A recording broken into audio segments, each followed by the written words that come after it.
Today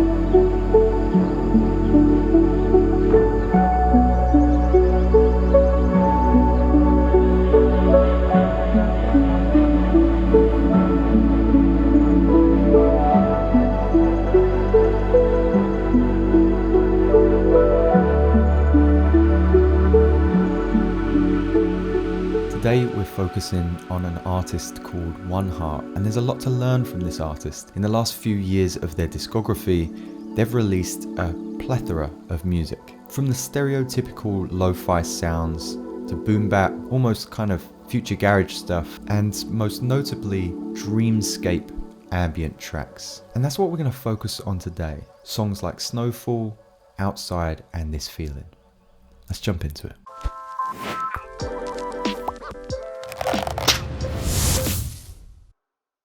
Alright, so Øneheart. There's not a lot of information to find out on Øneheart other than they're about 16 years old and they've got close to 3 million monthly listeners. If you're about my age, you're feeling pretty bad right now. This episode's jam-packed full of little tips and tricks as well as free devices and kind of workflow hacks. So if you do find it helpful, give it a subscribe, but let's jump into it. So the first plugin I used isn't something that's been featured on the channel before, but I think I'm going to bring a little kind of highlighted video to the channel in the next couple of weeks, so watch out for that. That device is the Hatton Epic plugins. In this video, I'm only using Hatton chords just to get that first progression. I started off with the piano sound, first chose a preset and then chose a rhythm.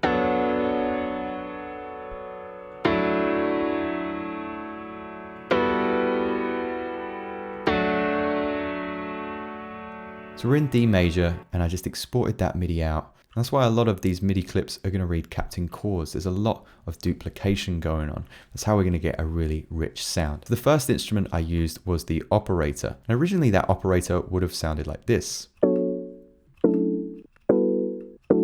Not too bad, but not really the ambient dreamscape sound that we're going for. So I then applied an arpeggiator, but it's at a rate of 6. I did kind of shoot myself in the foot here because it means that a lot of my patterns are going to have to follow a kind of 6/8 feel. 1, 2, 3, 4, 5, 6. 1, 2, 3, 4, 5, 6.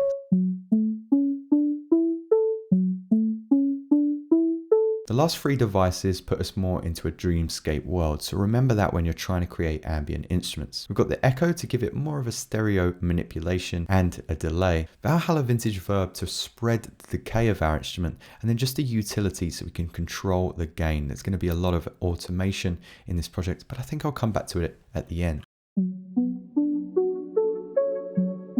From there, I added a second arpeggiated instrument, but this one is playing really quick at a rate of 48 notes. And this instrument is just automated at the start of each of my chords. You can see over to the right here that it's panning all the time as well. So anytime there's an introduction to this instrument, I want it to pan from right to left. But we're pretty much using the same plugins, Echo, Valhalla, and then the EQ8 for a little bit of automation towards the end of the track. From there it was time to move on to our pads because I need a base of instruments before I create a really nice glassy atmosphere, which we're going to come to in just a bit. It's a free device, so make sure you don't go anywhere. First pad that we added was this one here. It's just a fizzling pad, which is a stock preset from Ableton, but it didn't initially sound like this. You can see that I've got a line delay to make it wide, EQ8 to kind of constrict those frequencies a little bit, and Valhalla vintage verb to wash out the chords. If I take that off, it's a little bit more central and a little bit louder and in your face. So we just want to wash that out with those 3 devices. But our second instrument is vastly different when we add our effects plugins. This instrument's sound came in via Serum. It's got a lot of automation from LFO 1 and 2 here. Quite a lot of effects in this list as well. It's very bright, very wide. So that's why I wanted to add Shaperbox.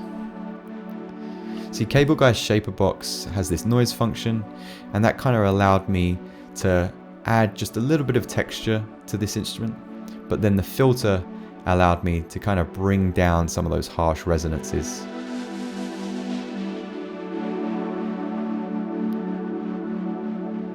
But then I added the Valhalla vintage verb to wash out those notes again. Utility, this time to put it in mono, because we've already got a very wide instrument. And then the EQ8, just to get rid of some of those muddy frequencies, because we are duplicating the chords a lot. Occasionally, I'm transposing those chords so they're higher or lower than the ones we've heard previously, but there's still going to be a lot of overlaps. So those 4 instruments are sounding like this. There's enough here that we can now export that and drop it into a free plugin to create a really lush, glassy, atmospheric pad. Now I would usually use Portal, but on this occasion I wanted to push myself, and I'd seen an app called Paul X Stretch. Essentially, I exported my track and stretched it out times 4. I then experimented with frequency shifting, but it wasn't really working for this example. I then added a filter to roll off all of that muddiness because I want my pad to be fairly subtle. And then binaural beats power, 50 on this side and 4 on this side. It's just going to set your instrument really wide so that your melodies are pleasing to the ear. Once I stretch that out, you can imagine that there was a fair bit of this track just looping over and over. So I wanted to take the bits that I enjoyed. So this is why you're seeing a lot of crossfades here. And then I'm taking the very end of it for the end of the track. I just want to interrupt this episode real quick to tell you about DistroKid. DistroKid make it so easy to get your music on all of the streaming platforms. Once you sign up, if you go to goodies in the top right of the DistroKid website, you'll find things like the Hyperfollow tool. This is a free landing page, which I think is phenomenal to put in your Instagram or TikTok bio to take your audience to all of your streaming links. You can also use their promo cards, which are free images to help promote your music upon its release. I believe that DistroKid really do make it the easiest out there to get your music into the world. And if you want to join me, then use the link in the description below. You'll get 7% off your first year. Let's get back to the episode. I was in fact so happy with this track, and I only made it yesterday, that I immediately uploaded it to my Spotify. So hopefully it's there by now, and you can check that out in full in the description. But as always, if you want to pick this track apart for yourself, you can head over to my Patreon. I've thrown the stems there as always. This works as a fantastic introduction layer to the song.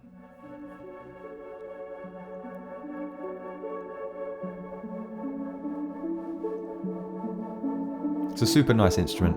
I suggest checking it out.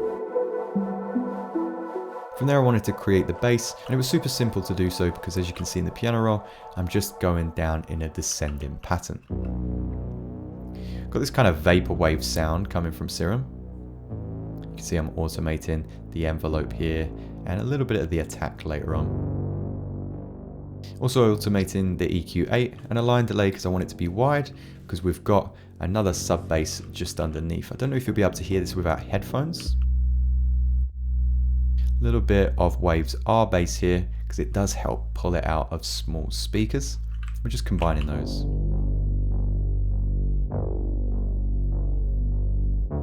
From there I went back up to create the lead sound. And this is just that same operator pattern that we heard earlier. Except we're messing with the fine tune a little bit on one of the oscillators and really stretching out the attack.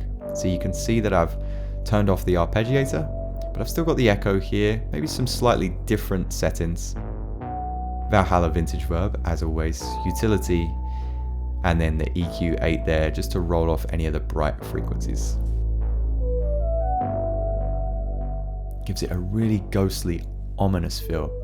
That lead wasn't enough, I wanted to couple it with a piano sound. So we've got the live piano samples mixed with Valhalla vintage verb.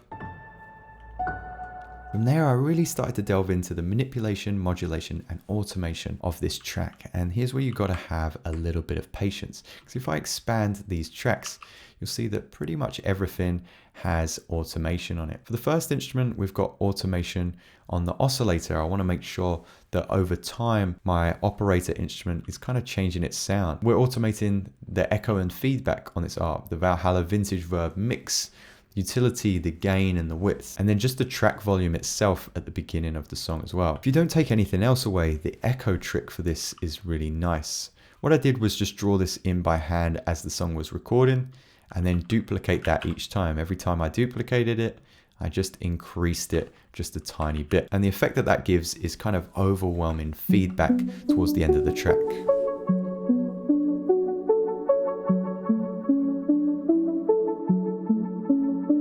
can see it taking effect here, but we've got quite a harsh high pass on that echo, so you're not going to hear it too much.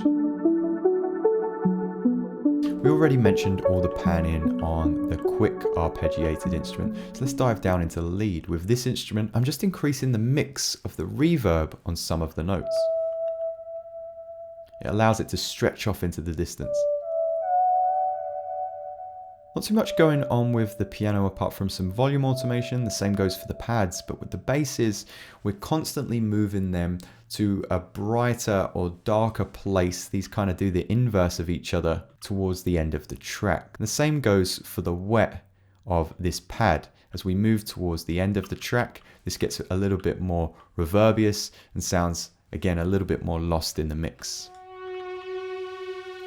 And the automation doesn't stop there, because I'm even doing the same with RC20. Now, I don't use this plugin too much anymore because I've been so excited, excuse the pun, about Excite Audio's Lifeline console and Lifeline Expanse, but RC20 still has its benefits. And I was automating the wobble amount with this example. Again, just doing it by hand whenever it felt right, and I would increase that wobble amount so that we got just a little bit of a pitch bend from time to time. And then finally, something I really geek out about, but I don't know if enough people pay attention, is the atmospherics at the end. Now, you know I love to add a little bit of noise in my track, so we have the standard sober riser and some of the tropical sounds, throughout the entirety of the track. That's mixed with this rain sound in the intro and the outro. But something that I've started to do in some of my more lonely, sad sounding tracks is I love to put movie monologues under my music. But I've been doing this long enough that I know not many people are into listening to tracks with a bunch of talking all the way through. But I do something fairly unique that Øneheart's music also reminded me of, and that's get really creative with delays and some vocals. Now, I don't know if this is fact, but what I like to think is I normally choose parts of a monologue that have some emotion, some aggression, so that the listener gets an unconscious feel of that. I don't know if that does come through in the track, but if you listen to it in its entirety and you think that that resonated with you, then I would love to know. Let's play what I originally sampled with the track, and then I'll show you how I use that delay. It's not easy for me to admit that I've been standing in the same place for 18 years. Well, I've been standing with you. I've been right here with you, Troy. I got a life too. I gave 18 years of my life to stand in the same spot as you. Don't you think I ever wanted other things? Don't you think I had dreams and hopes? What about my life? What about me? So you get a good idea of what's going on there, and essentially I take my favorite parts. So I'll just take this part and I'll just drag it down, as you can see on the track below. So this part sounded like this. What about my life? What about me? And then we get rid of that part of the song and we listen to it just with the delay.